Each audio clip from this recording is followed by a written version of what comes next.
This is Charles, an entrepreneur, businessman from Kigali, Rwanda, who came back from Canada after spending most or a long time of his life there. We are meeting at Cafe Fika. It's Swedish, but actually in Kenya-Rwanda it means meeting at a better place or at a good place. Tune in to Charles' story. Charles. Yes. It's great meeting you, my LinkedIn friend. Yes. I did some research before coming to Kigali, Rwanda, and I searched for content around the hashtag Rwanda. And that's where I found you. I met you a few days ago for the first time. You are an energetic businessman with a huge heart. And what that means, we will find out during our conversation. Although I know who you are, tell us who you are. Yeah, that's a great question. Who am I? Who is Charles Shima? By the way, I can see that friendship is born, right? Because this is our second time here, enjoying a local drink. And so, once again, welcome to Rwanda. I hope we see you again. And mostly, I hope you bring all your friends and family who have not been to Rwanda, who still think that, oh my goodness, it's not safe, that they can come here. As for me, Charles Shima, I am a father of twins, by the way. I am a startup founder, just like you briefly mentioned, a business person. I am a youth champion. It's really what drives me to create opportunities for the youth, especially the vulnerable youth, since I lost my parents when I was young. And then during the unfortunate situation of the genocide against the Tutsi in 1994, I found myself in Bukavu in a very miserable situation that I managed to survive and rebuild my life from nothing. I like to say that my passion is working. If I'm not working, I don't know what I'm doing. Pretty much, I would say that I'm also a global speaker. I am what you would call an inspirational speaker. One of my specialties is to change the negative narrative of the continent of Africa and as well as of us, the Africans. And you gave a super summary of what I had planned to, or how I introduced you with being an energetic entrepreneur with a huge heart. And the huge heart was mainly focusing on you empowering the youth. And I would like to speak about what you do, what it means. I know you had an important meeting with the youth last weekend.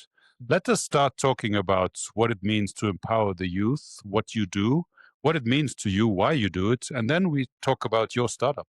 In the African context, and in Rwanda specifically, what I would like the world to know when they see us, an African, is not to see someone that they should save. They should see opportunity. They should see someone who has an ability to do things. Some of the content I see online, they break my heart. In fact, I have one that went viral, over 2 million views and counting. And this is a lady from somewhere in the US who traveled to Sudan, met with locals, mostly young, and start feeding them chocolate. I will never do such a thing in Canada. Because first of all, they could be allergic to chocolate. When you look at Rwanda, I'm sure you have seen, there's a lot of young people. The continent of Africa is the youngest. Imagine in Rwanda, many of them are really young. And so from when I returned back to Rwanda in 2018, after 24 years being away, I saw the potential of the youth. And this is also driven by the leadership we have in the country. Like the president always say, the youth, always empower the youth. In fact, we have Youth Connect, one of the largest youth conference that takes place here. Then what I participated in, they actually asked me to speak. It's called for Impact, where they hold competition in many towns and cities in Rwanda. And they give opportunities to, I guess, the youth in high school to pitch. And I was blown away by the solutions they had, be it in health tech, in travel, and in agriculture. These are just young people that, even in Canada, right, I haven't seen such competition take place. Mm-hmm. And that goes to say, a lot as to what we see. This may not be Silicon Valley yet, but there's a lot of great ideas, technical ideas that are being initiated by the youth that you would think from where I used to be in Canada that, oh, these are just young people in Africa who we just have to come and save, that they can't do much. So that really drives me, and it comes from a good place. That in fact, if we can empower these youth, then we are creating opportunities for them, yes, but we are also being productive and we are making a world place. And they can also be productive member of the society. In addition, we can speak on that. I'm also a very proponent to tell the youth that the life you dream abroad, right? There's this sort of fantasy that you have to go abroad, you have to go abroad. Sure, but know why you are going. But also remember that home is perhaps where you should think first and stay first. Yes. How you describe what you're doing, I'm very sure that the youth appreciates it a lot, or will appreciate it sometime in the future when they really understand the value that you are creating.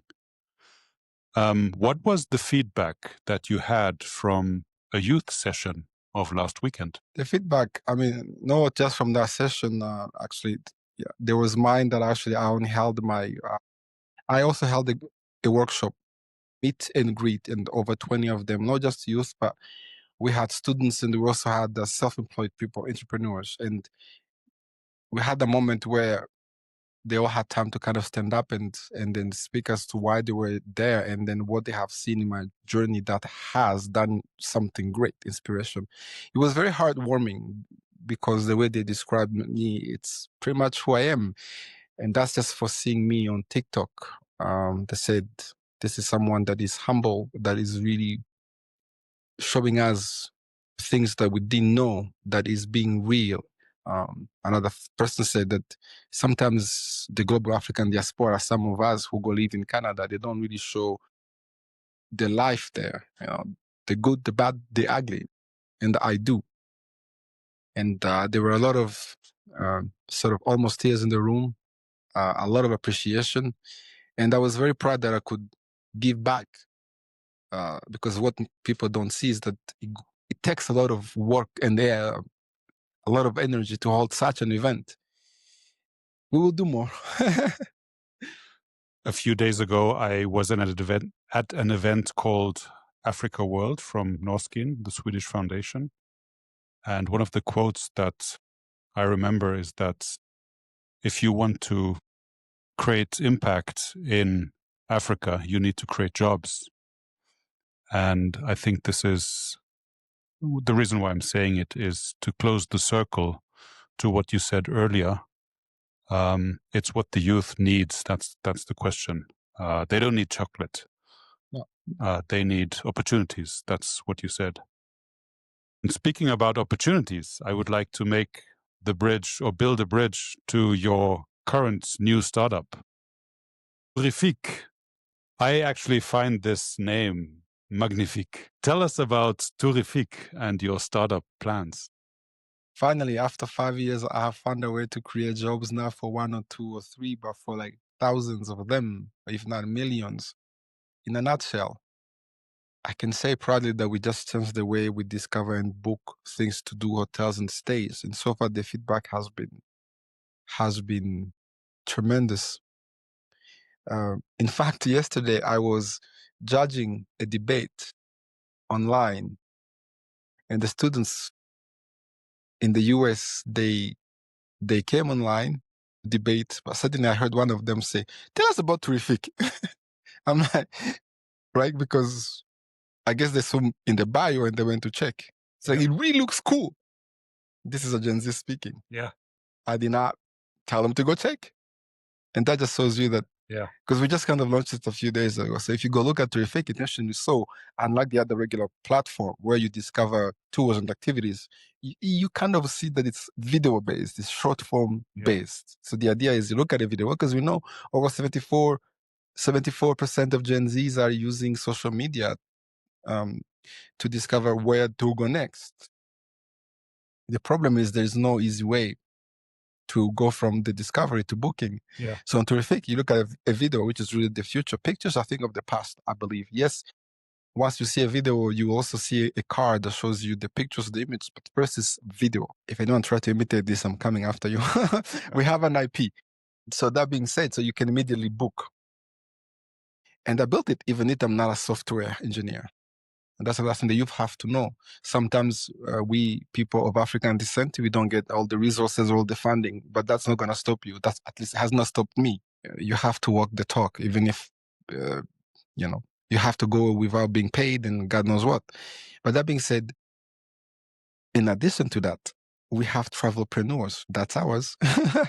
So that means, it said the travel creators of the world, they're being paid into trips and hotel stays, but that does not pay bills. What you need is to give them a way to monetize, earn an income, and pay those trips. So they have to think as a business. If you have to go and take content for hotels and partner with tour companies, then on Terrific, you'll be able to open an online store, select a number of tours and activities that you have done, because you cannot sell things you have not experienced yourself. And then you will get paid second after the supplier. Our platform will just deduct the small fees. And just imagine what we can do if we can have 1, 2, 3, 4, 5 travelpreneurs. Because tourism feeds the world. This is multi-billion, almost trillion-dollar industry. The bigger platform have been a little bit selfish to just maintain all that control. But with the digitization and the democratization, and that's what the world was looking for. And I found that because they can say, how can we democratize, the tours and activities? Because a travel creator cannot necessarily own an attraction like they say Summit One Vanderbilt in New York, our partner. But Terrific will have the partnership. And we just have to pass it on to the new travel agent of the world.